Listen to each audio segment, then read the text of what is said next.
घर में बड़े भैया और माता पिता के बीच में चार भाई चाहते हैं हमारी बहन का ब्याह हो कृष्ण भगवान से। एक भाई बड़ा ही बड़ा है, बोले मैंने तो इसका रिश्ता अपने मित्र जो है शिशुपाल से तय कर दिया। शिशुपाल कौन है? भगवान की बुआ का पुत्र, लेकिन भगवान को गाली ही देता रहता है। एक बार मिलने गए कन्हैया शिशुपाल से, तो बोले भैया जिस दिन तेरा बेटा मुझे 100 गाली दे देगा उस दिन ये बचने वाला नहीं, 99 में माफ करूंगा। मतलब क्या हुआ? भगवान हमें 99% क्षमा करते हैं, पर जब हम उससे ऊपर बढ़ जाते हैं तो बचने का नाम निशान मिट जाता है। गोविंद भगवान की जय। अब जैसे ही ब्याह तय कर दिया रुक्मिणी ने, तो रुक्मिणी को चिंता हो गई, मैंने तो अपने मन में कृष्ण को बसा रखा है। इसलिए ब्राह्मण देवता को बुलाया कि ब्राह्मण देवता, ये तो 2-4 दिन में मेरा ब्याह कर देंगे, मैं तो मर जाऊंगी। मैंने तो कृष्ण को अपना पति मान रखा है बचपन से ही। इसलिए महाराज एक पत्र लिखा है रुक्मिणी मैया ने। उस पत्र को लेकर के कहां भेजा?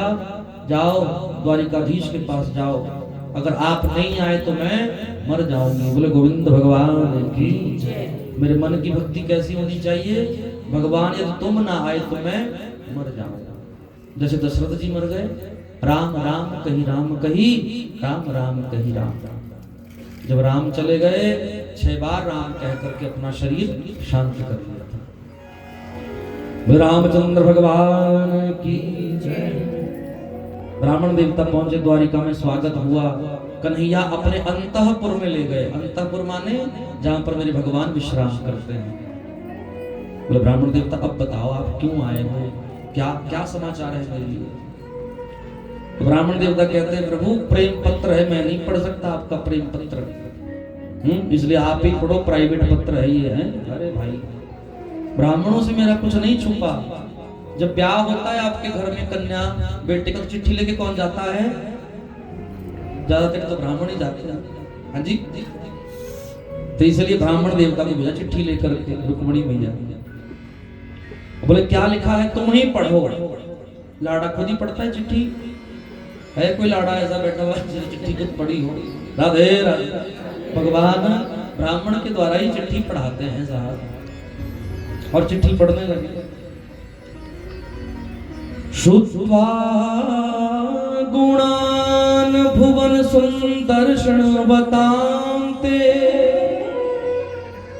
निर्विश्य कर्ण विवरी हरतोंगतापम,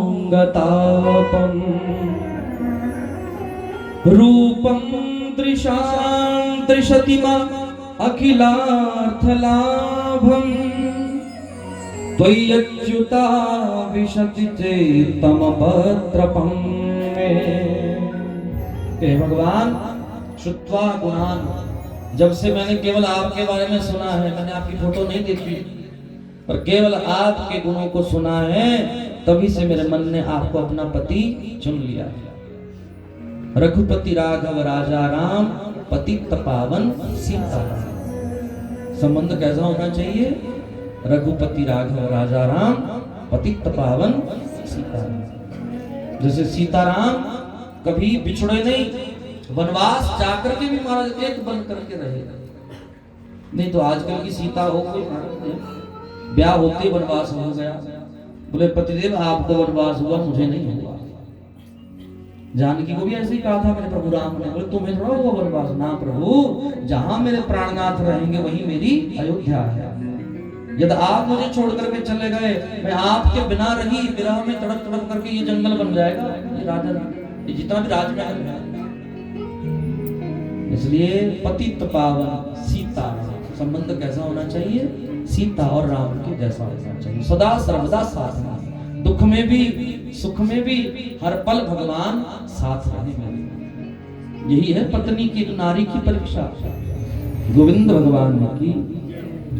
और कभी रूप को नहीं देखा, आपके ही गुणों को आपका रूप मान करके आपसे प्रेम करती हूँ मैं।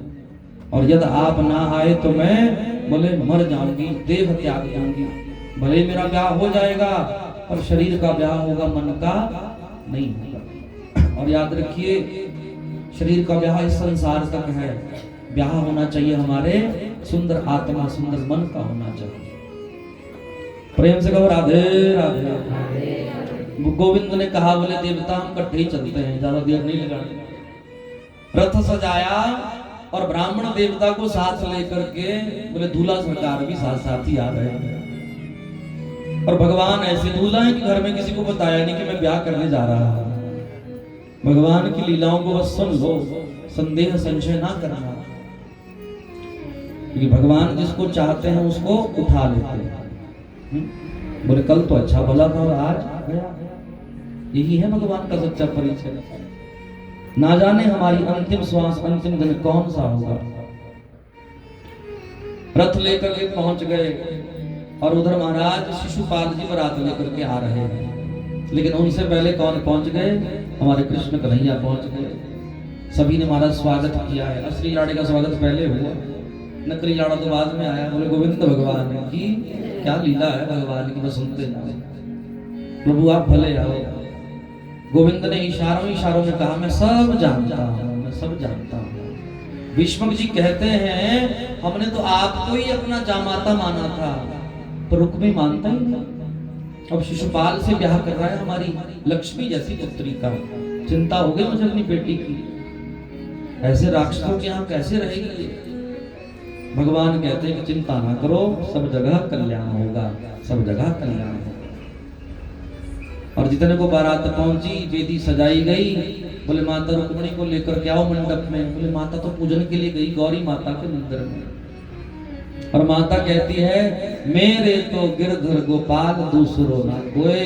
हे गौरी मैया, यदि मेरी भक्ति में सच्चाई है, सत्यता है, मेरा प्रेम सच्चा है, तो मुझे कौन मिले? पति रूप में द्वारिकाधीश ही मिले।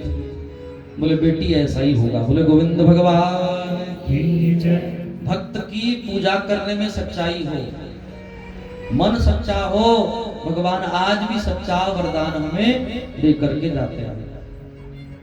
माँ ने एक पुष्प उठाया है माँ के चरणों से, उसी को सिर पर धरा। एक बात बोलूं माता हूं, आपको बुरा तो नहीं मानेंगे आप? चलो मान भी लेना, तो कर क्या लेंगे आप? गोविंद भगवान की प्रेम की बात है आपसे।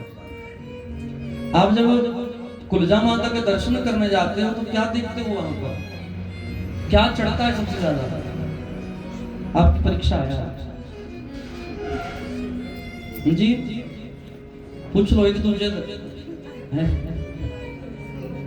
माता को सबसे प्रिय है चुनरी। क्या प्रिय है जी? और धीरे धीरे मेरे माताओं के सिर की चुनरी सरक रही है। शाम तेरे मिलने का सत्संग ही। बुरा नहीं मानना आपने, आपको नहीं कह रहा हूं मैं, ये तो उस समय की बात है। महामाई को चुनरी क्यों चढ़ाई जाती है? क्या मतलब है इसका? मां कहती है जिसके सिर पर पल्लू नहीं है, चुनरी नहीं है, उसको शास्त्र में संज्ञा दी गई है चांडाल की। किसकी? चांडाल, चांडाली। जिसके मस्तक पर तिलक नहीं है उसको चांडाल की संज्ञा दी गई है। और मां रुक्मिणी ने बोले साक्षात अंबा मैया की चुनरी अपने सिर पर धारण करी, यही है आशीर्वाद मैया का। और लेकर के आ गई उसी भरोसे। और सामने रथ पर कौन प्रकट हो गया? बोले द्वारिकाधीश भगवान की जय। गोविंद रथ लेकर के प्रकट हो गए महाराज। और जितने भी सैनिक रक्षा करने आए थे साहब, वो देखते ही रह गए। अरे देखो दूल्हा आ गया, कितना सुंदर दूल्हा है। कृष्ण कन्हैया कोई दूल्हा मान लिया सबने। बोले ऐसे वर को क्या मरूं जो जन्मे और मरी जाए। अरे मैं तो ऐसे वर को मरूं कि मेरा जीवन अमर हो जाए। बोले गोविंद भगवान की जय। माता सुहागन बनाती है ना हमें। हे मैया मेरे सुहाग की सदा लाज रखना, इस चुन्नी की सदा लाज रखना। इसी से मेरी पहचान है कि मैं सनातनीय नारी हूं, भारत की नारी। और गोविंद ने बातों में हमारे हाथ पकड़ा है, मां रुक्मिणी का रथ में बैठाया है। सैनिक देख रहे कितनी प्यारी जोड़ी बनाई है भगवान ने। बोले गोविंद भगवान। वस्तुतः दूल्हा कौन है? भगवान ही है।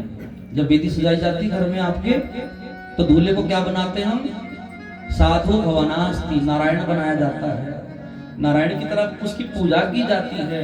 अपनी बेटी को क्या बनाया जाता है?